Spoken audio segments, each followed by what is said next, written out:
Hi friends, welcome to my channel Kavita here Roju, the simple and healthy kitchen. Please share my channel and subscribe my channel, press bell icon. Thanks for watching my video. Thank you friends, thanks a lot. ఈ రోజు beauty tip ఏంటంటే ఒక spoon potato అంటే ఆలుగడ్డ రసము మరియు ఒక spoon aloe vera gel రెండింటిని కూడా మిక్స్ చేసి మనం ఒక ప్యాక్ లాగా ప్రిపేర్ చేసుకోవాలి. దీన్ని హెయిర్కి అంతా పాయలుగా తీసి సపరేట్గా తీసి ప్రతి ఒక్క పాయకు కూడా మనము ఇదంతా కూడా అప్లై చేయాలి. ఈ రెండిటి మిశ్రమంతో చేసిన ప్యాక్నంతా కూడా అప్లై చేయాలి.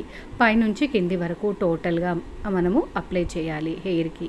ఇలా అప్లై చేసి ఒక ముడి వేసి ఒక పావు గంట తర్వాత మీకు నచ్చినటువంటి షాంపూతో తలస్నానం చేయాలి. ఈ విధంగా వారంలో 2 రోజులు లేదా 3 రోజులు ఈ ప్యాక్ ఈ విధంగా చేసుకున్నట్లయితే మనకు హెయిర్ ఫాల్ అనేటటువంటిది తగ్గుతుంది. అంతేకాకుండా హెయిర్ దృఢంగా స్ట్రాంగ్గా ఉంటుంది. మస్ట్గా ట్రై చేయండి friends. Thank you friends, please subscribe me.